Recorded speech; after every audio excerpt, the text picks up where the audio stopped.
Welcome back to Magoo's Reviews. All right, y'all. So this is my spoilers review for It. Welcome to Derry, episode 1. Again, this is my spoilers review, so you've been warned. There's spoilers going ahead. Anyway, we're close to 1,000 subscribers. After that, we're going to hit 10,000. We're going to be at 100,000. We're going to be in a million. We're going to claim it, and it will happen. So yeah, guys. So I am a fan of like the old school OG horrors. Like I remember the Universal movies. Watching those with my great grandfather. I have those DVD sets on to the Freddy, Jason, Michael Myers, the Pennywise, all that stuff. And I am a fan of Andy Muschietti's remix of the It movies that came out in 2017, 2019. I thought they were very good. So this is a prequel to those movies that came out in the 60s. It's called Welcome to Derry.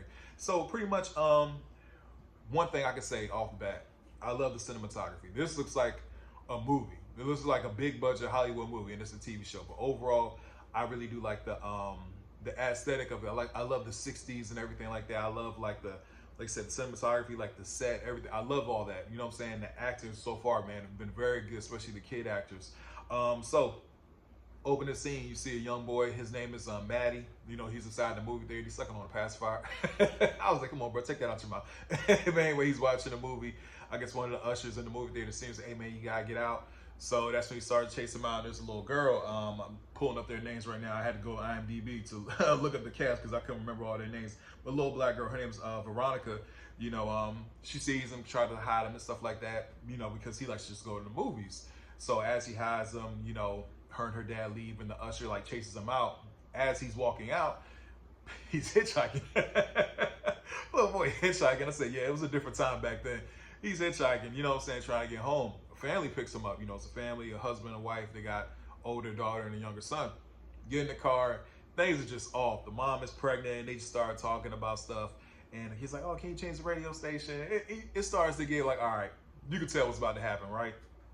Anyway, they just, the daughter, she pulls something out of the book bag, man. I think it's called, it was like, liver or something like that. And it had blood, and she took it and try to put it in his face. And then it's weird stuff just started happening. You could tell, all right, yeah, what's the name? He's definitely in this car. Just disguised as a family, right? So anyway, pretty much, the family starts tripping, and he's like, yo, let me out, let me out. He's trying to leave Derry, but as he's looking like he's driving back into Derry, he's like, hey, y'all let me out of here. He's trying to get out the car. And then the mom, he tries to grab the steering wheel, and the dad, he accidentally hits the mom in the stomach, and the mom's pregnant. And next thing you know, very graphic scene. I mean, very, very graphic. Shows her giving birth to some kind of monster two-headed baby and stuff like that. And it starts attacking him in the car. And you can tell, all right, this is definitely Pennywise's influence. Takes the little boy out. Opening the movie, takes him out, kind of like how he did Georgie in the first It. Very similar, open the scene, saying, takes the little boy out. You see the pacifier fly through the window. So I will get to my pros and my cons towards the end of the video. But, you see that he was kind of a loner, but there was a little girl in school that liked him and stuff like that.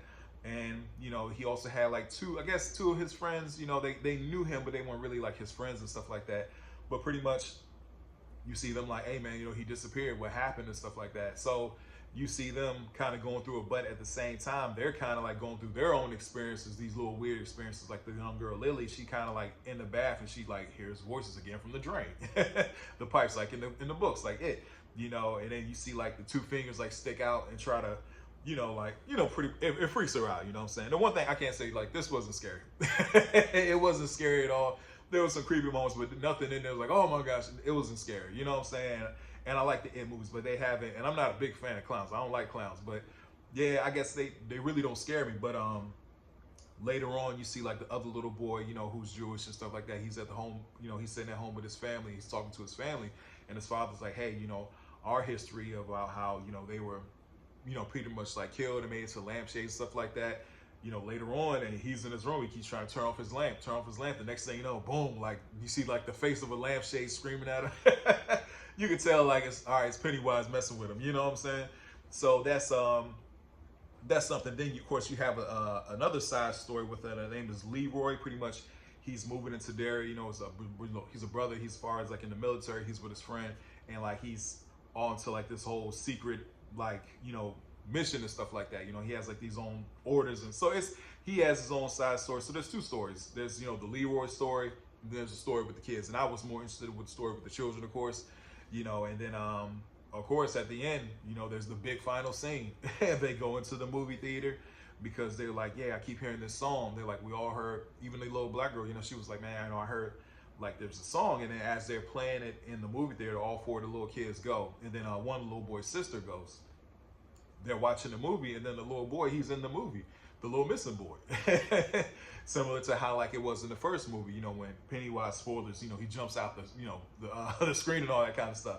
I remember seeing that in theaters, man. The whole theater jumped when that happened.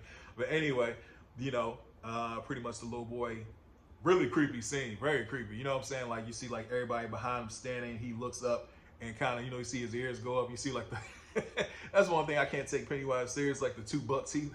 So you see the two buck teeth stick out, and then he has the baby, and he lets out the little goblin baby, you know, and it attacks the children. And it was, I think that was one of the things about this show, is that it's very graphic. It's not scary, but it's very violent and graphic. And children, we're talking about 12-year-olds being taken out. And it's like, wow. So pretty much like, I think that was the thing that surprised me, is that it feels like a build up to a new Losers Club. Like, all right, these are going to be the kids that go fight him and all this kind of stuff. Like, nah, man, like all three of the boys are taken out. One little boy is actually really decapitated and thrown into the window. The other little boy is taken out, and his little sister. So the only two that live from that scene is the girl Lily and the girl Veronica. They're the only two that make it out. Very well. Andy Muschietti, he directed it. So overall, man, what do I think? This was a great episode. This was a very good episode. Like, I had a family member hit me and be like, hey, yo, it's dope. And I trust his word when it comes to certain things. So yeah, like when he told me that, I was like, all right, man, I checked it out. Yeah, I had no issues with this. Well, I will say this, I did have an issue. I wasn't a huge fan of the CGI. Like I mean, like the little goblin baby, it wasn't scary or nothing like that. I mean, it looked fine for TV, but at the same time, I guess I had issues as well as with the whole visual effects as well. Even with the It movies, like sometimes I could tell, like, all right, that's definitely computer, bro. You know what I'm saying? But overall, as far as the acting, I thought it was great. I thought everybody did a great job with the acting. You don't see Pennywise. I think they said the show was supposed to build up to see him. You know what I mean? Like a big reveal. Of course, you see him like in the trailers and stuff. But in this, you don't see him. But of course, his influence, and you can tell he's there pulling the strings behind the scenes of everything. But overall, man, I thought it was a very good episode. Like I said, for me, definitely, yeah, bro. 4.5 out of 5. Yeah, like it was a very good episode. Like I said, the only thing I guess for me was the special effects. They didn't blow me away. It didn't scare me. Like I said, it came off a little too cartoony at times. I'll say that. Yeah, it came off a little too cartoony and not more so realistic. But at the same time, again, this is, you know, an alien clown, you know, pretty much. But overall, man, yeah, really cool. Oh, that was another thing too, because in the It books, you know what I'm saying, there's like I can't remember the whole backstory, but you know, of course, Pennywise isn't originally a clown. He's like a, you know, an alien, you know, and he's fighting like a turtle. It's another deity. So you actually see like little hints of like turtles in the show and stuff like that to kind of replicate that from the book, so kind of represent that. So overall, man, like I said, pretty cool episode. Yeah, 4.5 out of 5. I really did enjoy it. I'm looking forward to episode 2. Anyway, please don't forget to like, share, and subscribe to the channel. Hope everybody has a blessed day, and I'll see y'all soon. Have a good one.